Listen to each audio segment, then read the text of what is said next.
भइसकेका थियो। यो गीत आज दार्जिलिङ भारतको असममा असाध्यै लोकप्रिय छ। यस आफ्नो मलाई खुसी लाग्छ। कहिलेकाहीँ बसमा हिँड्दाखेरि, कहिलेकाहीँ विभिन्न ठाउँमा गुनगुनाउँदाखेरि त्यो आवाज सुन्दाखेरि आफूलाई खुसी लाग्छ। हाम्रो सम्पत्ति पनि त्यही रहेछ। आफ्नो गीतहरू अरूले गाइदियो भने खुसी रहेछ, त्यसलाई स्वीकारेको रहेछ। जब अनेरा शिवको म अध्यक्ष थिएँ, त्यस अगाडि नै केन्द्रीय अध्यक्ष थिए र एउटा कार्यक्रम भयो।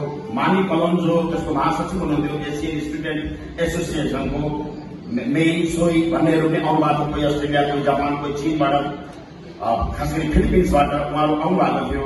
र त्यसमा त्यतिखेर राजा वीरेन्द्रले, तत्कालीन राजा वीरेन्द्रले शान्ति क्षेत्रको प्रस्ताव लिएर आएका थिए।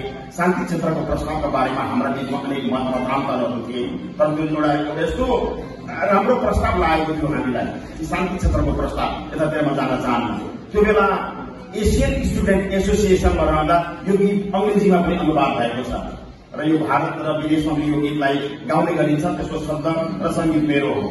हामी एक्ला छैनौं, हामी एक्ला छैनौं, हामी उठ्दा एसिया उठ्छ, हामी एक्ला छैनौं। यो गीत सबभन्दा पहिले अडिटोरियम हल काठमाडौँ, त्यसपछि सम्झना छाउने साथीहरूलाई झापाको सोलुङ्गामा, अहिलेको वर्तमानको क्याम्पस छेउमा सिसौ घारीमा हामीले गाएका थियौँ। हामी एक्ला छैनौं, हामी एक्ला छैनौं। एक टुक्रा गाउँछु। हामी एक्ला छैनौं, हामी एक्ला छैनौं, हामी एक्ला छैनौं, हामी एक्ला छैनौं।